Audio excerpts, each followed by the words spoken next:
Well, thank you so much for joining us, guys. We are back with our second session of our Team Leader webinar series. We really appreciate you guys joining us. Today's session is called the Profitability Gap.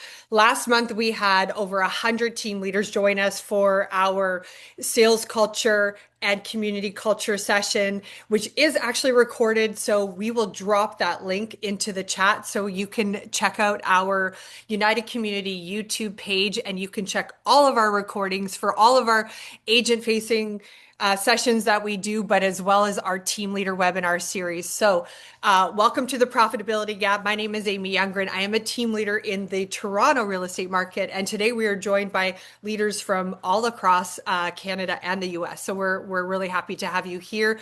United is a brand agnostic real estate community. We are here to serve the entire real estate industry, irregardless of brand, of brokerage. We're just so happy you're here. And most of all, just want to bring together amazing leaders, amazing agents that are always looking to collaborate, to grow, and to be better in our businesses for our people, whether that is for our agents as team leaders, whether that's for the consumer. That is what United is all about. So today we are going to talk about the gap between what we as team leaders are seeing from a production standpoint and what's actually happening in our business, the sales side, to what's actually at the bottom of that P&L at the end of the month or at the end of the year. So what we're keeping in that profitability metric. And we're going to talk about the gap in between and how we can get smarter with understanding and looking at our numbers and what we can be building as leaders. Our goal is to help you really bridge that so you have even more visibility to your numbers and more profit left at the end of every month and at the end of every year. Stay with us today. We have a really, really exciting announcement that we're going to share with you at the end. We are going to be showing you and giving you at the end as well a tool that is going to be so impactful that we are going to be using during this webinar, and you're not going to want to leave without that. So without further ado, today our speaker is Joe Herrera, my business partner at Real. That is the brokerage that I'm a part of, my business partner, also our business partner in United Community. He is a mega team leader of the Joe Taylor Group. Joe, your team has been running for about 20 years, right? 20 years, 20. Yeah, Wow. this year will be 21, which is Wow. crazy. Amazing, amazing. Well, you run a phenomenal business, and I'm excited to learn from you and excited to give it over to you. So there we go. Awesome. Well, thanks, Aim. So let me get my screen up. You see that there, Aim? Yeah, it's perfect. Cool. I went ahead and started on my last slide. So monitor the chat if you can, Aim. If you guys have questions, I mean, Sure will. I've been known to talk. I had the opportunity Monday. I was up in Denver, Colorado, speaking to the Resort Alliance Group. There was 100 of the top resort-based real estate professionals in North America. Places like Tahoe, Vail, Breckenridge, some of the cool resort communities. And it was interesting to see not just the profitability gap, but in our industry, we've seen some unique statistics where in 2025, 70% of agents did not close a single real estate transaction. Which, if you think about that as team leaders, that means if you're running a team, 70% of the agents on your team on average did not close a real estate transaction, which means depending on the business model you're running, there's multiple ways to run a team. Today, we're going to talk about some of the keys to profitability that I've discovered. And I think as team leaders, it can be a trap. We can kind of build our own mansion of unprofitability because we trap ourselves into running a team. And to some degree, we can even kind of Dorothy it in that we're sitting in or not Dorothy, Alice in Wonderland. We're sitting in a foreign land that, in a sense, we've created, and we're not happy with it, but we just keep the machine running because we've been doing it for 20 years, and our profitability is not what we need it to be. So today, we're just going to kind of teach you a couple of levers that we've discovered on our team that we pull to increase our profitability. Little bit about me. Most importantly, I'm a husband and father. I've been married now. Next year will be 25 years, Aim, which is crazy. I think there's some gift that goes along with it, like a silver or diamond or sapphire. Your wife is getting an amazing gift next year. Yes. Yeah. And I need to And if figure you out need exactly help, what that Raquel is. and I can help you with some Totally. suggestions. I probably will. I probably will. So as Amy mentioned, United is a passion project for us. We're deeply committed to collaboration, and so United collaboration exists in multiple facets, and this new team leader version of it is something that we're very passionate about. But United is for every agent, every brokerage, regardless of production, things like that. These calls are more geared toward the team leader side of things. Our real estate team averages about 650 units a year. We've done 1,000 plus. We've done 400. We've done everything in between. We move a lot of units. As we're going to discuss today, though, units don't always equate to profitability. And so that's kind of the fun part. In June, the Real Trends will be publishing their top teams in every single market. Last year, our team, in 2024, our team was number 3 in the state of Nevada, and our profitability wasn't what it should be. So it's, I've always kind of said, if you take what most people say and divide it by 3 or 4, you're probably getting the truth. And so the scary part is, guys, 70% of the teams in the Real Trends top teams list are not profitable. And if they are profitable, they're only profitable because of the team leader's productivity. Along with Amy and Raquel and Ryan, we have a network of 6,000 agents across North America that we have some sort of leadership responsibility for. We don't run a coaching organization, but our brokerage has pre-baked into it mentorship and accountability. And so I wake up every day looking for ways to be better for the 6,000 agents that have some level of trust in me. We run an investment company. We did 100 units and we'll do 100 units in 2026. So my business partner, Taylor, runs that side of it. I am honored to be a growth ambassador with Real Brokerage. One of the original, Amy and I, starting in 2022, growth ambassadors. So it's an advisory board for the leadership of our company. And then last but not least, one of the cool things we're doing right now is we run an addiction recovery program. We currently own 5 properties that we help people coming out of drug rehab and things like that.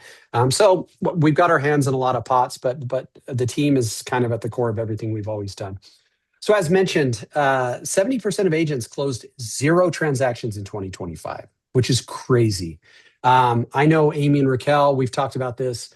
When interest rates dipped in February, March was huge. It was interesting for us to see, because we work with so many agents, the immediate effect of lower interest rates. So it's not that 70% of agents didn't close deals because 70% of agents suck. I do think a decent percent of agents suck, but not 70% of them.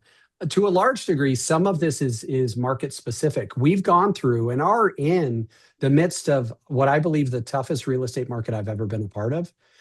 Having said that, I worked during the recession from 2006 to 2010 running a team, but I think this market is tougher because there's not as many clear lanes of success. In 2008, when the market was really tough, it was clear you had to have an REO account. You had to be doing short sales. Thank you. I was like, how did I forget that? Yeah. You had to be doing short sales. And so there was a clear lane to success, where right now there's not that, oh, cool, if I just get an REO account, it's done. Or if I start doing short sales, it's done. And so it's been interesting to watch the market and the agents navigate this problem. The successful real estate teams I'm a part of or see or work with are monetizing their team in multiple ways. So yes, they make money through the commission process, but you'd be surprised. A lot of teams are running a profitable model, breaking even on the commission split side of things. It's because they're making money in title, they're making money in mortgage, and their brokerage shares the revenue of their team with them. So it's interesting when you look at it, an EXP or a Real, and somebody says, well, why would you choose that model to run your team?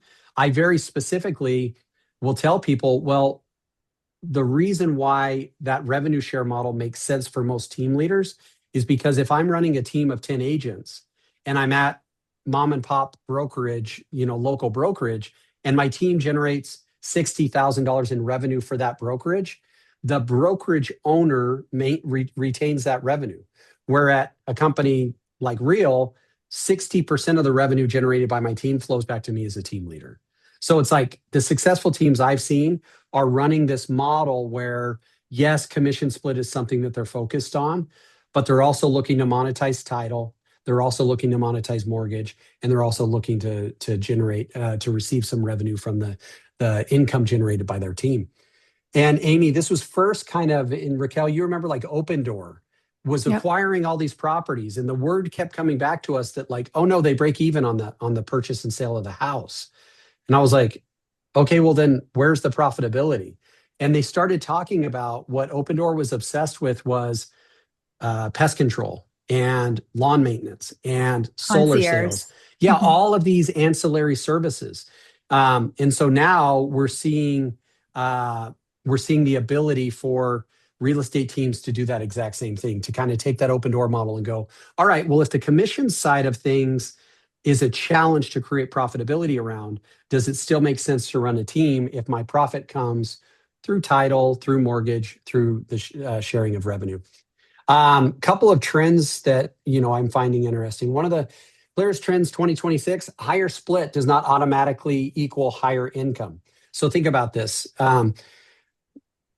When we go to list a property, the talking point is, what are you going to charge me? Like, what are you going to do for me? What are you going to charge me? Well, when growing a team, the talking points is, what are you going to give me? What's my split? And a lot of times, agents will mistakenly think the higher my split, the more money I'm going to make. But Raquel, you coach some of the greatest teams across North America. Just having a higher split as an agent does not equate to higher income, because the teams with better systems, ISAs, AI, training, operations are outperforming the higher split teams. So it's like, if I'm an agent looking to join a team, the question may not be, or the question shouldn't be, what is my split? The question should ultimately be, what can I expect in the terms of income? Yeah, and I think Um, there's something to be said about that too, Joe. As you run a team longer, the ones that were on lower splits, let's say 50, 60, 70, the next year that they're with you, they're asking for higher splits. And I've seen team leaders give the higher splits and kill profitability. mhm. Because there's that tug of war, right? Right. There's only 100%. It's one of those things where like giving 110% effort doesn't really make sense because you only have 100%. And so agents will go to their team leader and say, hey, I need a higher split, not keeping, and this is should be a call for team leaders, not taking into account team leaders run on razor thin margins anyways. Yeah. So it's like, Mhm. if I increase your split, there's nowhere for it to come from. Like, I don't have infinite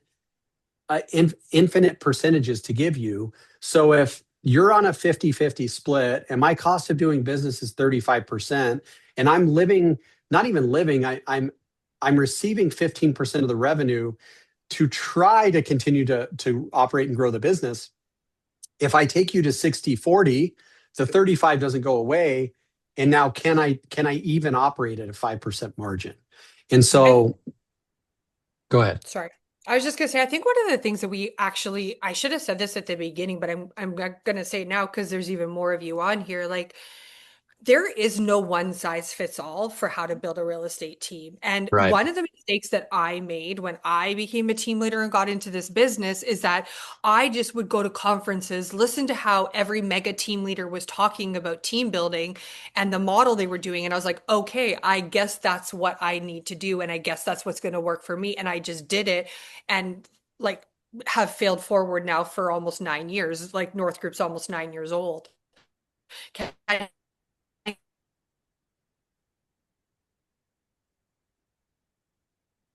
even believe that when that length of time comes out of my mouth, and understand how this is as a leader and with, and something, and the ages that are different.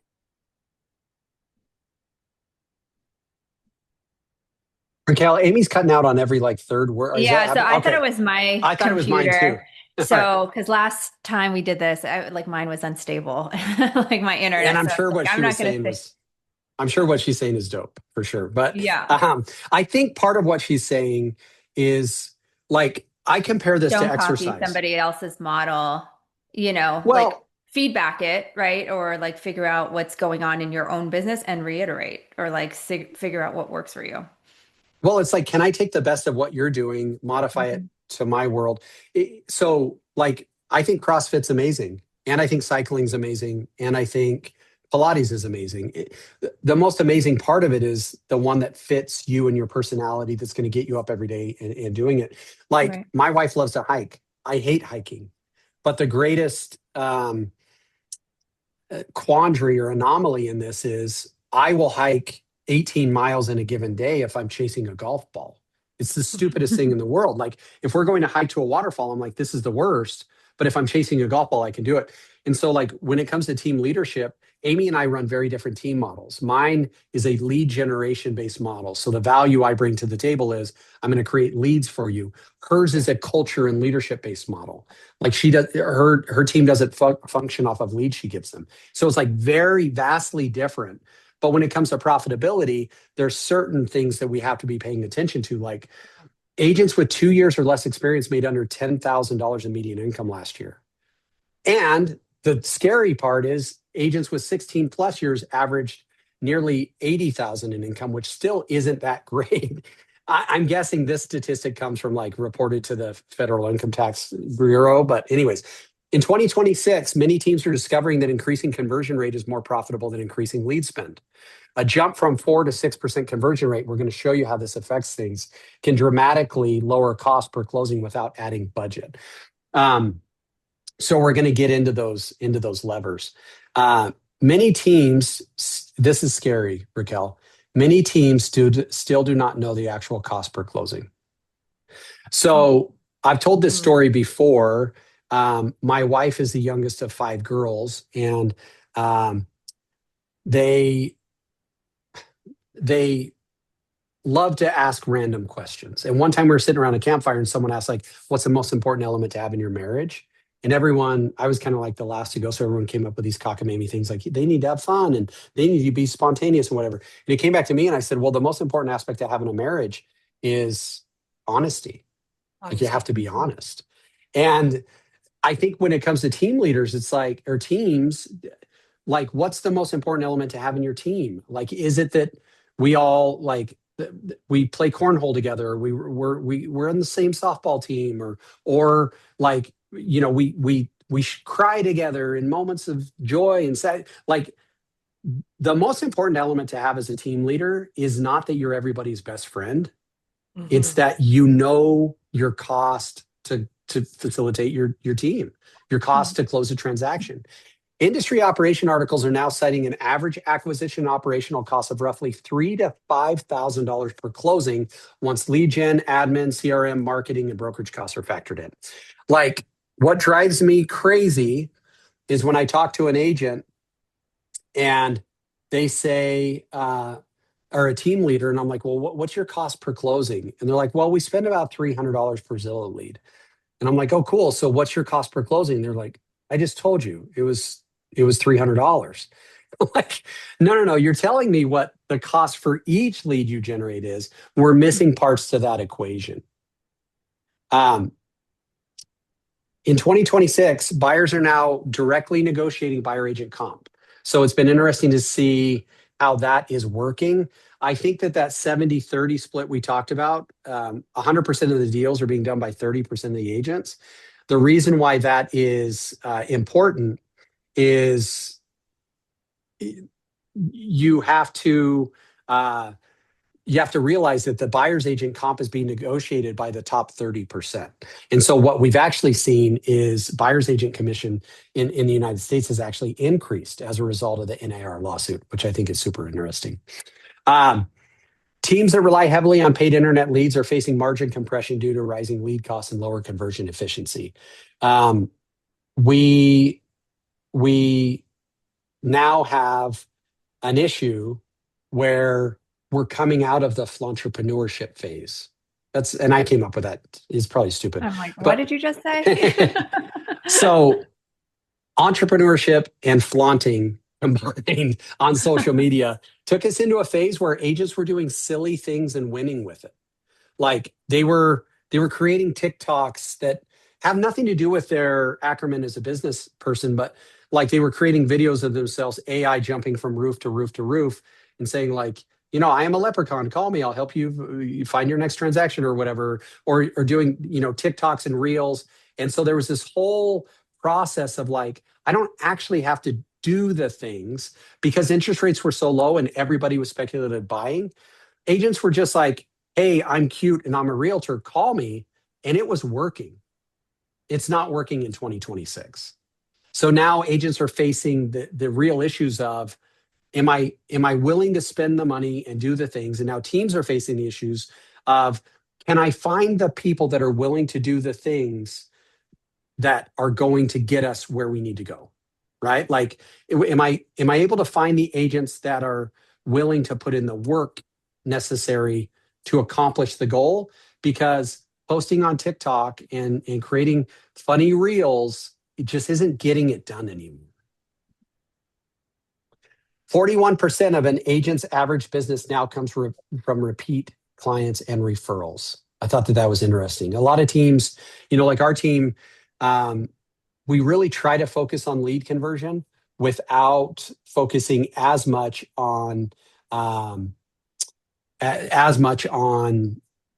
repeat and referral clients. It's something that we're working on as a team. The most profitable agents and teams aren't just closing more deals, they're capturing more of the economic ecosystem around each deal. We talked about that. As a team leader, are you monetizing mortgage? Are you monetizing title? And are you receiving a share of the revenue your team generates in other ways? Thought this one was interesting, Raquel. The median age of a first-time home buyer has climbed to around 40 years old. So I'm curious. What do you think that is? Yeah. I think it's an affordability issue. Mm-hmm. Like I think it's, I've seen a lot of agents say, who cares what interest rates are? The interest rate was 13% when I bought my first home in 1974. And it's like, well, yeah, bro, your house was $30,000. Like the median price of a home in Vegas right now is like $500,000. So at 7% interest rate, you're looking at a $3,500 a month payment on a house, on your average priced house. Who, like my son Porter is great. He's 22 and he's working for us and whatever, but it would be like most of his income would go to paying for a house. So I think the interest rate rise has directly attributed to the rise in first time buyer age. If we get interest rates down back in the low fives, high fours, I think you're going to see the age of a first purchase drop as well. But right now at 6.5%, like I think it just takes a while for somebody to be financially set enough to be able to afford that first purchase. Kind of scary though. Which is why, side note piece of advice, I definitely would not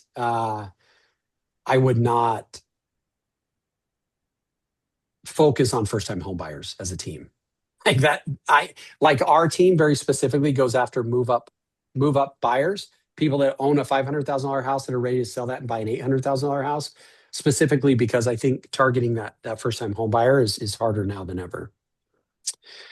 Housing affordability has shifted the market towards equity rich move up and downsizing buyers. Agent who understands wealth transfer and life transitions are winning. So we talk about this when I do my exactly what to say stuff. I was on a panel down in Scottsdale. Raquel, I don't think you were there. I know Alex was there and a few others.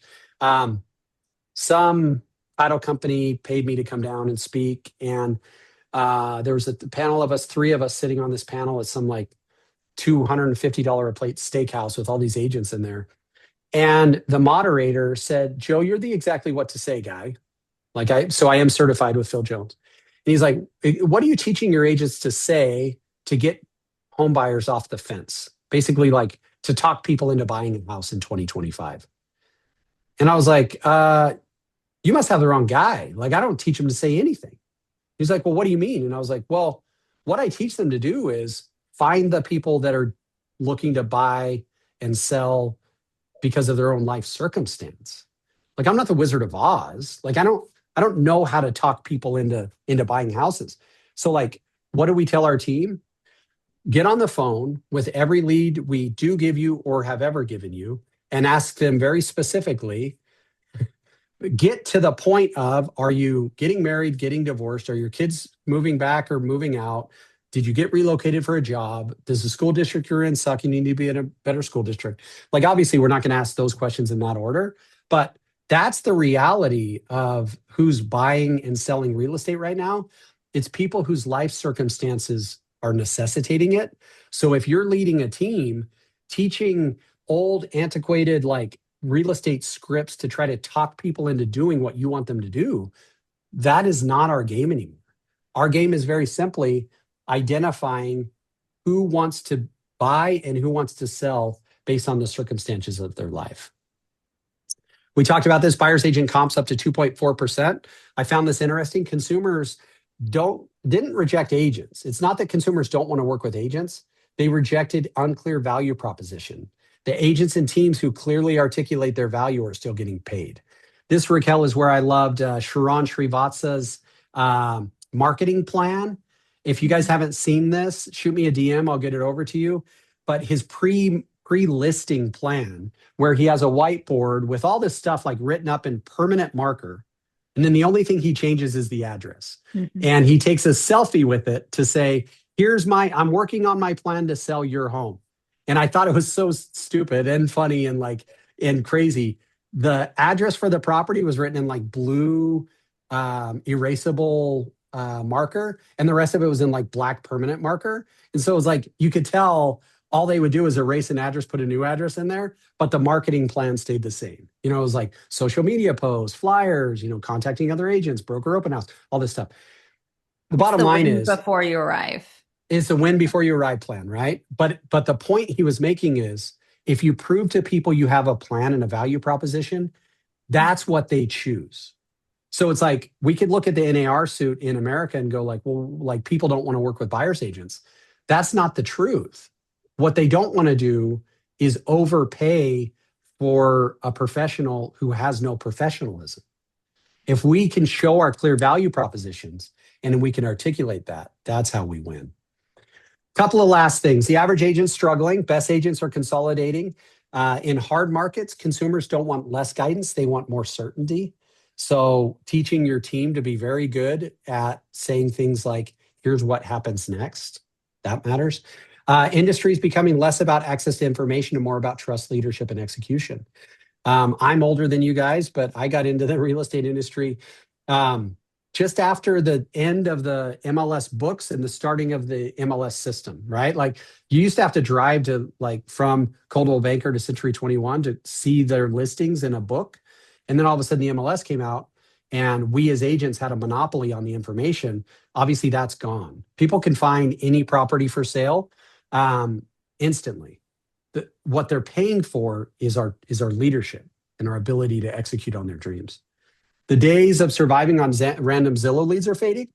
Database depth is becoming the new moat. Building and managing is key. The agents joining teams, building communities and ecosystems are outperforming the agents who simply chase closing transactions.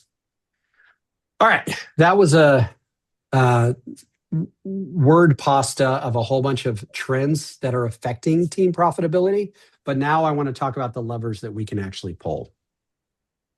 The only 3 levers a team leader can control is, number 1, the cost to acquire a lead. Number 2, the conversion rate of their team members. And number 3, the splits their team agents are on. Now, this is taking into consideration or assuming that a team is running similar to mine, where we provide leads, we teach conversion, and then we manage a split. And so any of these three levers can be pulled. I think lever number one, lead cost, is the easiest to manage. Conversion rate is the hardest to move. And then, as we talked about at the beginning, the split with your agents on their business is that endless tug of war where if lever number one isn't popping and lever number two isn't improving, then lever number three is where they'll look for a new solution. So somebody will say, hey, I'm not getting enough leads, or the leads suck, or whatever. They very rarely look at themselves and say, like, I'm not working hard enough on improving my conversion. Like, team members will look at you, the team leader, and go, your leads suck. My split's not good enough. It's like, of the levers, the agent is directly responsible for the one in the middle, but very rarely do human beings look at themselves and say, like, it's me. Hi, I'm the problem. It's me. Very rarely does that happen. For the most part, they're going to go, your leads suck, or I need a higher split. Joe, So a I think couple, what go I ahead. think that you said something that's really interesting that I want to point out is it's not only just cost per lead that like team leaders are looking at today, it's also like what type of lead. Like you guys honed in on move up sellers and buyers because if you Yeah. were to go after and still have your cost per lead, be whatever it is after first time buyers, that may take a little bit longer to nurture and that's a longer life cycle. And I think the team leaders out there are just getting smart about where they're pulling some of these profitability levers, not only with cost per lead, but what type of leads are we going after and type of buyers and sellers are we going after? No, it's so good. This one's going to sound shocking, but one of my buddies married his mistress. Like, he married the girl he was cheating on his wife with. And I'm like, how's that for a foundation for a marriage? So if any of you guys are the mistress, you'll just have to forgive me. What's the relevance there? It's like, when pursuing lead sources, what's the best result? Like, what's the best case scenario? It's like, a lot of agents are like, hey, I can't get these numbers to work. Like, a lot of team leaders, I'm like, well, who are you marketing to? They're like, well, we'll send out like, we're buying leads that are credit repair and down payment assistance leads. And I'm like, you're literally just buying problems. Like, we as team leaders, one of the things on this cost per lead, and I'm glad you brought this up, Raquel, we get to choose the fish we are baiting. So it's like, what I've always said to people is, if you're going to sit at an open house, if your average price in your market's 500,000, why on earth wouldn't you go sit open houses at $900,000 houses? You're gonna get 7 people that come through, whether you're at a $300,000 house or a $900,000 house. But at least at a $900,000 house, the person driving there understands this isn't a first-time home buyer, down payment assistance, credit repair type of purchase. They probably own a house, so you're creating a multiple transaction opportunity just by sitting there for an hour. Whether you sit there for an hour in a $300,000 house or a $900,000 house, the statistics don't show that conversion rate and lead generation on a $300,000 house is that much better. So, to your point, Raquel, we use Facebook and we target very specifically in our market. The average price is around 500,000. Every single house we run an ad on is 900,000 to 1.5 million. Because I want people that see that to be the type of person who knows this is not going to be an owner carry situation. This is not going to be down payment assistance. This is not going to be credit repair. So it's like, I said to my buddy, like, dude, why are you marrying the mistress? You know the problems you're getting with. She was already willing to hook up with you when you were with another dude. In theory, she's going to do the same thing. Well, when it comes to leads, it's like, well, if you're getting down payment assistance and credit repair people, then you're just buying a whole bunch of problems. Where if you're going to spend money on leads, why don't you gear a little bit higher? So glad you brought Well, that I up. think I just wanted to make a Go ahead. point there. I think a lot of team leaders make the mistake of like, we're trying to keep costs down. So they hire an agency or, they buy the cheapest zip codes from Zillow in their marketplace and forget about what the end game is. They're so obsessed with what the front end cost is.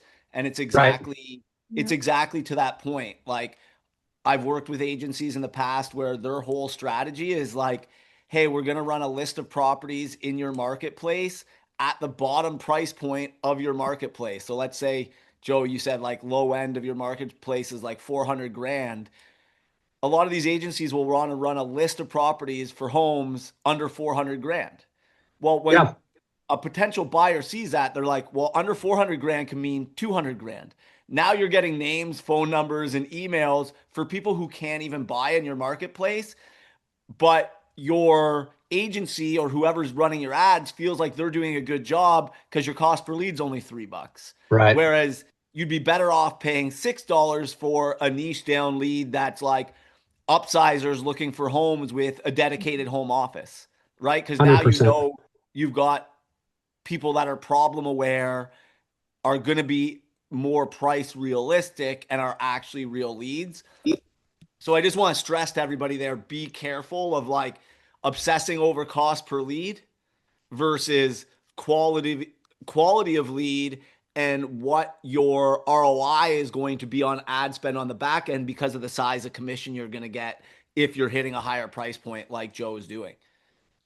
Well, and Ryan, I'm glad you brought that up. And in a minute here, I'm going to show you guys a calculator that factors all of this in. And at the end of the call, we're actually going to give you the calculator so you can play with it yourself. But what Ryan's saying is so true. Like if you hire an agency to generate lead opportunities for your team, how do they define success? Like the only program I'm aware of that defines success as the receipt of a paycheck is the Zillow Flex plan, but it comes with a crazy high cost. Other than that, if you hire, like we went through, and not to, and some of you guys may be with them, but like Ylopo, and I'm always tempted because I run my own Facebook stuff to like outsource it and go, hey, how about you run it for us? And those guys were like, okay, cool, we're going to do carousel ads on Facebook. I'm like, okay, that's fine. And they were like, but your average price is 500,000. We're going to run a bunch of $300,000 homes in a carousel because we want to deliver to you the raw number of people. And I was like, well, what happens if it works? Like so often when we're running our team, we always think about the worst case scenario.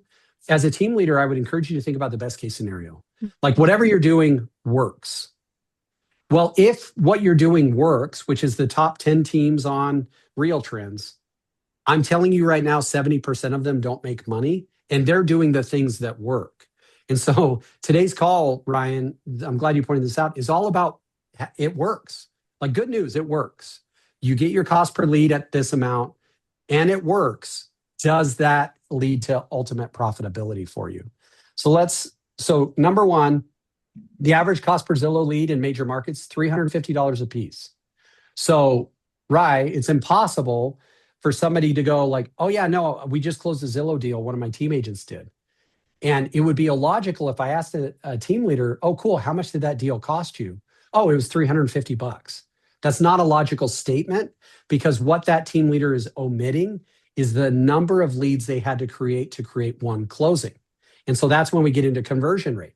Team conversion rate of leads average between 1 and 5%. Even on the flex plan, I think they're aiming for like a 4% conversion rate. But if you're doing like Google PPC, you could be doing a fraction of 1% conversion rate. Like the conversion rates for leads, it's not like if you ask the team leader, like, hey, what's your team conversion rate? They're like, oh, we close like 40% of our leads.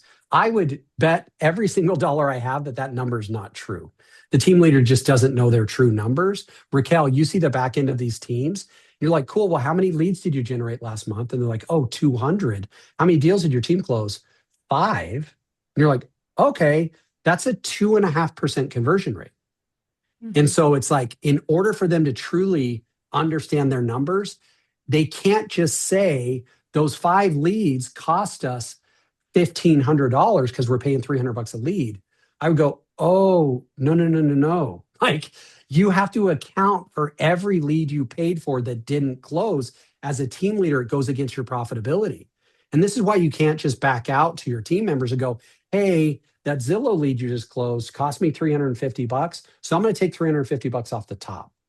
It's like, no, if at best case scenario, you close, let's say, even a $200 lead with Zillow, if you had to generate 30 of them to get the one closing, which would be like a 3.5% conversion rate, your cost is $6,000 to close that one deal. And this is where team leaders get in a trap where they think a deal costs them $350. It actually costs them $6,000. And that's why they don't make any money. Team splits average about 50% on team generated deals. So there's different splits, like we're a Place partner, and Place really wants us to get our agents receiving about 30% on team generated deals. Some of this is market specific. Raquel, you and I are in the two markets that people always shake their heads at, like the Phoenix, Arizona area and the Vegas area. Like everyone's obsessed with 100% split. Like getting agents to work on a split period is tough. I've ran teams in places like Utah and Washington State and other areas where like agents are much more willing to work on a little bit lower of a split. But I think Vegas and Scottsdale, because of the tourism industry, Florida is probably very similar. It's like the issue we're always dealing with in Vegas is people will say, I can just go, for lack of a better term, like I can just go valet park, or I can, even worse, like I can strip and make 150,000. So if I'm going to sell real estate, I need to get a really high percentage of the deal. All right, let me show you guys this. Can you see this, Raquel, the Team Profitability Calculator? Okay, cool. So we built this, and we're going to give this to you guys at the end of this call. To basically, what I want you to do is, after this call, I want you to do an honest evaluation of your team. So all of these numbers are manipulatable. So let's just say, for the sake of argument, my team averages $550,000 per transaction. Some deals come in at $1 million, some deals come in at 300,000, everywhere in between. Let's say my team average is 550,000. I think it's probably close to 500,000, but for fun, let's say it's 550. Let's say we average receive 2.5% commission. The national average right now is 2.4%. So I'm going to edit that to 2.4%. That means on average, a $550,000 transaction at 2.4% would yield a $13,200 commission. We good with that, everybody? Now let's talk about these two numbers here. What is our cost per lead and what is our conversion rate? So if I say the average Zillow lead costs $350 per lead, and let's say on the high side, best case scenario, the conversion rate is 5%, I'm going to have to generate 20 leads to deliver one closing to my agents. So it's like, if Raquel's a team member of mine, I'm like, okay, Raquel, I'm going to give you 20 leads this month. I'm expecting one deal to come out of those 20 leads. Are we good on that? And so nobody converts 100%. Nobody even converts 50%. The national average on lead conversion hovers in between like 2 and 3%.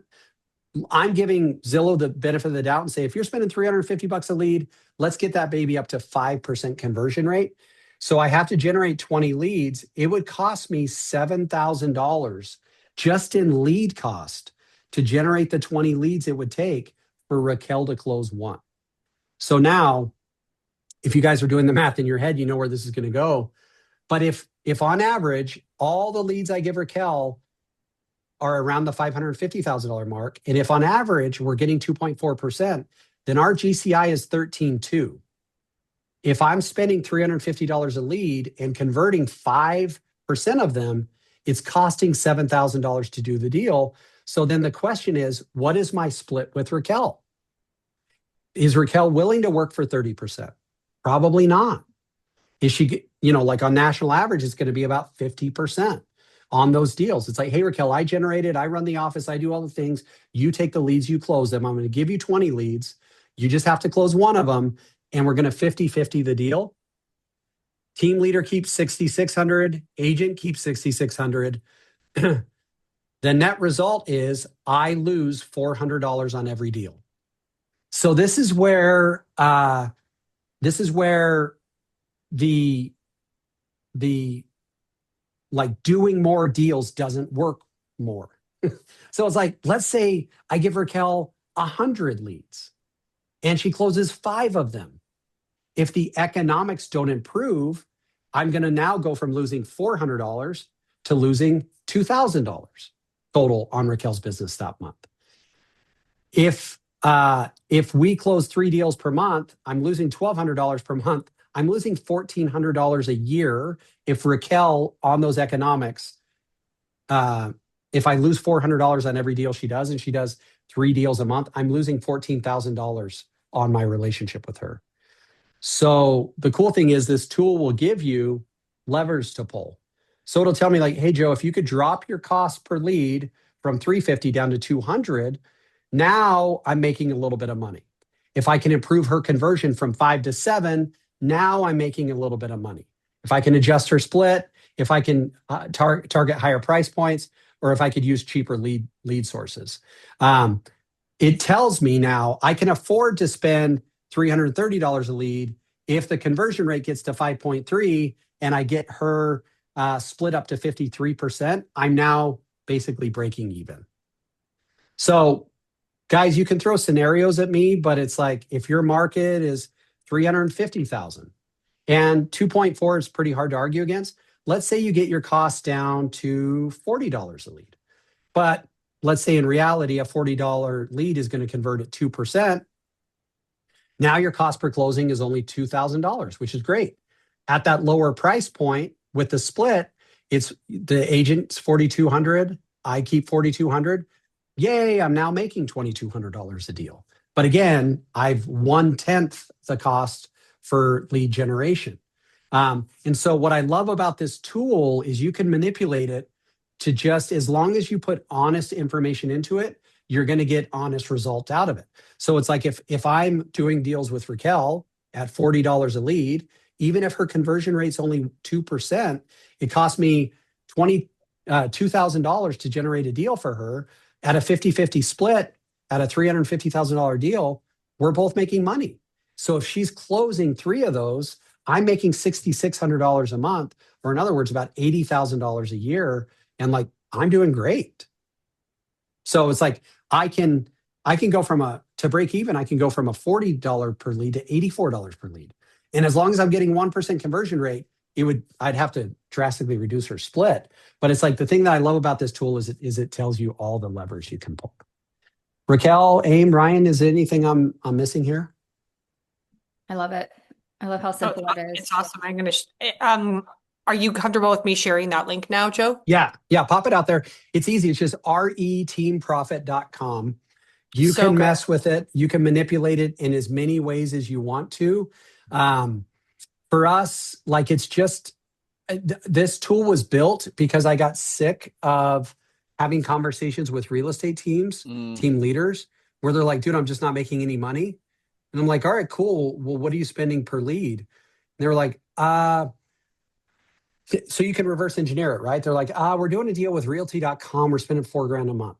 I'm like, okay, cool. Well, how many leads are you getting? We're getting about 60. All right, cool. We'll take your $4,000, divide it by 60, and it's going to end up giving you a number.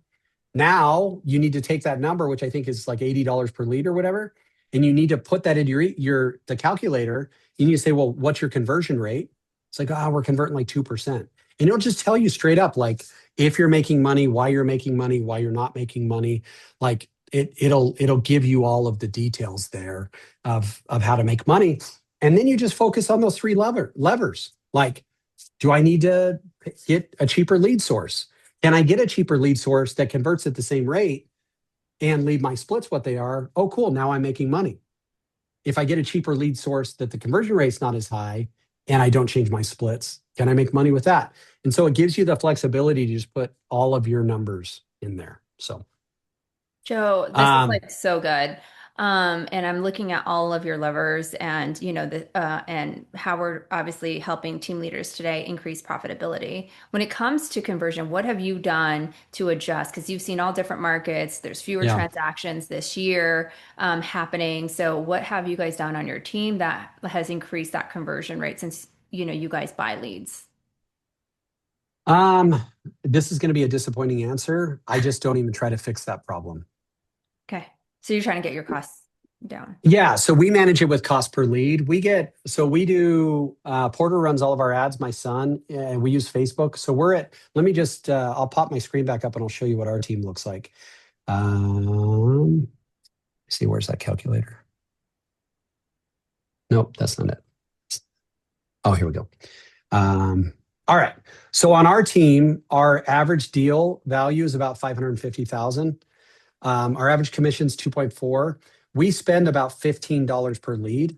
I would probably say our conversion rate, like Angie Lauer that works on and Jaden Cook and Josh Mullins are averaging like 5% conversion. And then we have a whole bunch of agents that do 0. So it's like I really have to factor all of that in. But I'll just say, let's say our conversion rate's 2%. So it costs us $750. Now, the only thing this is missing, guys, is this doesn't take into account the fact that we pay $20,000 a month to have our physical office space. This doesn't take into account that like Whitney, our admin, gets a salary. And this doesn't take into account what we're paying our TCs. This is purely lead stuff. For us, we're on a 50-50 split. So from that lead conversion process, we make about $5,800 on every lead that converts. You're on a 50-50 split with leads that you're generating, correct? That we generate. Yeah, Yep. that you generate. And that's super strong, Joe, because like what you guys should understand going into this with leads is industry average is $1,800 to $2,500 or $2,500 to do a transaction with online leads. So like Joe has mastered this over time in terms of he's gotten his cost per lead down really low. Mm-hmm. He's gotten, he says he doesn't do anything to get them to convert more. He's given up on it. But obviously there's some culture there's already culture established within the team that like your agents on your team, treat the leads a certain way, follow up in a certain way. There's, stuff built in for them in the back end, which gets you to that $750 point. But I think, the mistake a lot of team leaders make going into starting to buy online leads is, no offense, Joe, is hearing somebody who's so successful like yourself and thinking their immediately costs per client is going to be $750 when they start online leads. And it's not, right? Because you don't pay an agency. You don't, you've mastered this. So like some people are going to have to pay an agency, or they're going to go to Zillow, or they're going to go to realtor.com, where their cost per lead is going to be way higher. Initially, their conversion rate's going to be lower. So just like take that into account. Joe's numbers are experience numbers. Yeah.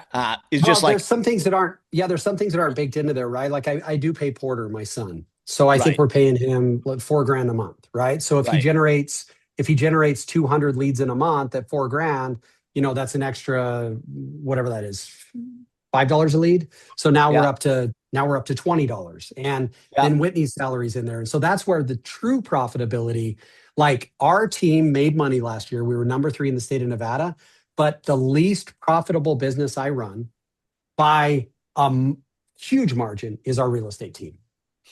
Like that's the least profitable business we run. So our team runs at like a 15% profit margin, like true profit margin, 10 to 15%. Our network runs at like a 97% profit margin. Our addiction recovery company runs at like a 30% profit margin. So it's like, this is where I don't want to paint too rosy of a picture. Like, oh man, I'm just knocking down these $5,800 paydays every day.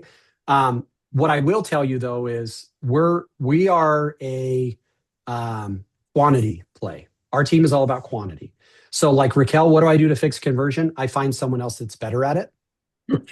Like I've sent Amy so many times the Steve Jobs meme of saying I've never yet figured out a way to make somebody work hard that doesn't want to work hard. And like to some degree with our agents, some of it is helping them know what to say. But for a large part, like I didn't have to train Josh or Amy, or Angie or Jaden very much. They just came in and they were like, okay, who do I call? Okay, what do I say? All right, cool. I'm just going to go. And like, dude, if I had 50 agents like that, like then my profit per deal, true profit per deal would probably be about $3,000 a pop, like after paying everything. And it's like, let's knock 1,000 of those down. Right. And then I'm just, sit in the Have you Bahamas had to with them. adjust, adjust your splits with somebody like Angie or the other people that you mentioned that have been Yeah. with you for a long time that are converting at a high level? Yeah, because here's the problem. Human nature, as my good friend Michael Jackson sings about, like human nature cannot be denied. And so here's the problem I have on my team. We pay you, like, let's say John Powers kills it up in Portland, right? Let's say he's like, hey man, I want to run a Joe Taylor group in Portland. I'm like, all right, awesome. Hey John, we're going to pay you 80% on every deal you bring to the table and 50% on every deal we bring you. No matter how much John tells me he's going to call my leads, he will always focus on his friend looking to buy a $150,000 condo over my theoretical lead at 600,000 because he's not thinking about the paycheck, he's thinking about the commission split. So the most successful agent we've ever had was one of our agents in 2024, 2023, 2023. We removed the discrepancy in the split. So, like, you're not getting 80/20 on SOI stuff, but we're also not going to pay you 50/50 on leads. How about we pay you 60/40 on every deal you bring to the table? And they made $450,000 that year in take home income. They closed like 53 transactions. The secret was there was no difference whether it was their mom looking to buy a house or a lead we gave them. They just got 60% and they absolutely crushed it. Getting people to agree to that is tough because everybody wants a bump on their own deals they bring to the table. They want a bump on repeat and referral business, right? Like they want a bump on all those things. This is what keeps me up at night, Aim. So um, we're working on a legacy plan now where once somebody's closed 10 leads with us in a given year, they go from 50/50 to 60/40. Um, I don't know that it's going to move the needle at all. Like my whole thing is I'm really trying to avoid getting into the changing human nature world and getting into the just find more humans to run through the ecosystem world. Yeah. But I'm running a quantity play. Like Aim, No, for your sure. world is very different. People Yeah. pay to be in your world because of the culture you've created and your Mhm. leadership. We are much more of like a And the systems and the platform yeah. that we've built out. But before we start answering some of these questions in the chat, Raquel, I know you have something really exciting to share, and I just want you to start sharing it now before, because there's going to be a couple people that probably have to drop off. Right. So I'm going to share my screen, and you're So going if to you tell guys me absolutely about love today, Amy's going to share her screen. We are hosting the Ultimate Team Leader Mastermind on September 27th through the 29th in the beautiful Westin, Washington National Harbor, just outside of DC. And this is not your typical real estate conference. This will be a room full of operators, just like yourselves, team leaders, independent brokerage owners, people that are actually building businesses. And we can talk about like what Joe talked about today, profitability. You can ask all the questions. We are going to go talk about deeper. the Go deeper. culture, and we're actually just going to go deep because it's going to be total workshop style. And so, I believe that there's not a lot of rooms like this where it's team leader focused and it's brand agnostic. Right. And I think we're bringing to the market, to the US, one of the very best. And we'll have a lot of things lined up for you guys. Early bird tickets are currently $3.99 and VIP tickets are $7.99. The pricing ends July 31st. And so here's a QR code. If you want to get in the room, we do have, this is not a big room, so we do have limited seating in this room. And we will cap out, I believe, Amy, at 90, 80, something like that. 90-ish, yeah, at the most. Yeah. We want to keep it really intimate, really exclusive, make sure that everybody gets maximum value out of it. So no big conference room here. This is going to be an intimate room for only team leaders, only operators that are looking to really connect and take their business to the next level, and who really understand other leaders who are in the trenches and focused on things like exactly what we're talking about today, like really understanding profitability and metrics, understanding how to build this sustainable so we all last long term while we're doing this. Well, So this we is a massively underserved community. right? Yeah. Like, and Amy and I and Ryan and Raquel, as we've started to turn our eyes toward team leaders, it's like, holy crap, like we collaborated, Amy and I met through the curator process, and Raquel and I met through Brett Tanner coaching. And it's like, so we've been in some rooms where team leaders are like sharing secrets and stuff. But by and large, like people are talking about, hey, create a new TikTok, and like, here's how you could do less work and make more money. And like, that's not our game. Our game is literally like, if you're a team leader, if you're an independent brokerage owner, you're our people. We know you, we speak your language, we live your world. So let's bring everybody together in a safe and collaborative space where we can just talk about how to improve our businesses. That's what I'm Yeah. stoked about. Yeah. And this is sorry, go ahead, Ryan. I was just going to say, like, we've done these in Toronto I was before. just And the gonna really say. cool thing Yeah, about I was these, going to say the same I thing. was Ford just going to sold say that out. they're finally bringing it to the US. we, and the really cool thing about these rooms is there's so many different team leaders and owners that are building businesses in different ways. And there is no right one way. And that the whole idea behind this is like, you get to like peel back the onion and see deep into tons of different models and what's working and what's not working for people in terms of like how they're structuring their team, how they're building their team. Some of the stuff we've talked about on these webinars, but that's the best part about it for me is all the great leaders in the room who are willing to share what's working for them, what's not working for them.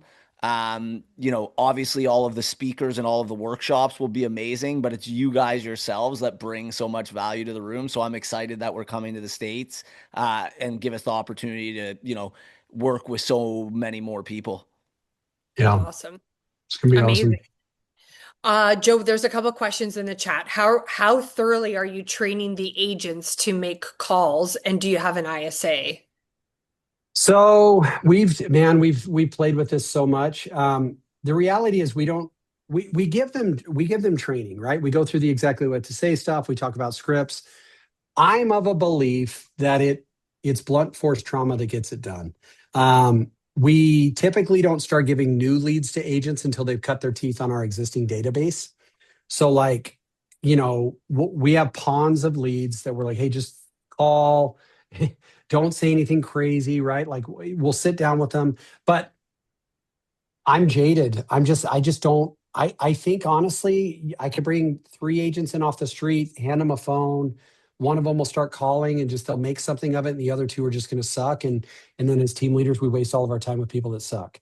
Like I gave a talk one time. It was like the only time I've ever gone viral on TikTok. Someone recorded it from the stage, and we had an agent come to us one time and say, "Hey, all of your leads suck." And Taylor, actually, my business partner, was like, "Oh my gosh, I'm so sorry. We've never heard this before. We hear it every day." And so he's like, let's call some of your leads. He got in and start calling their leads. And the third person, the first person told Taylor to go F himself, which I wish I was there for, would have been awesome. Second person hung up on him. Third person was like, oh my gosh, thank you for calling me. Like, to be honest, like, we're not ready to buy. I just saw a house on Facebook. We are just looking. And so here's the differentiating line. I don't think anyone ever told Taylor to do this, but Taylor's just a good operator. And he said, well, let me ask you this. What does just looking mean to you? And she goes, well, we're probably like 90 days out before we want to buy something. And Taylor looked at the agent like, what the freak? Like, took the lady, gave her to another agent. That agent double-ended the deal, and we fired the agent. And it's like, yes, we can train, but at the same time, I don't know. Maybe I'm just leaning too much into nature versus nurture. Like, we provide all the training they can handle, but it really doesn't make much of a difference. Ultimately, some people crush it and some people don't. I think one of the keys is why are people in this business? Your team, if you're running a team, your team is filled with people who have their real estate license to prove to their wife that they work, or to prove to their dad that they work, or to prove to their husband that they work. They just like, I've got my license and I go to the office every day, and they don't do anything.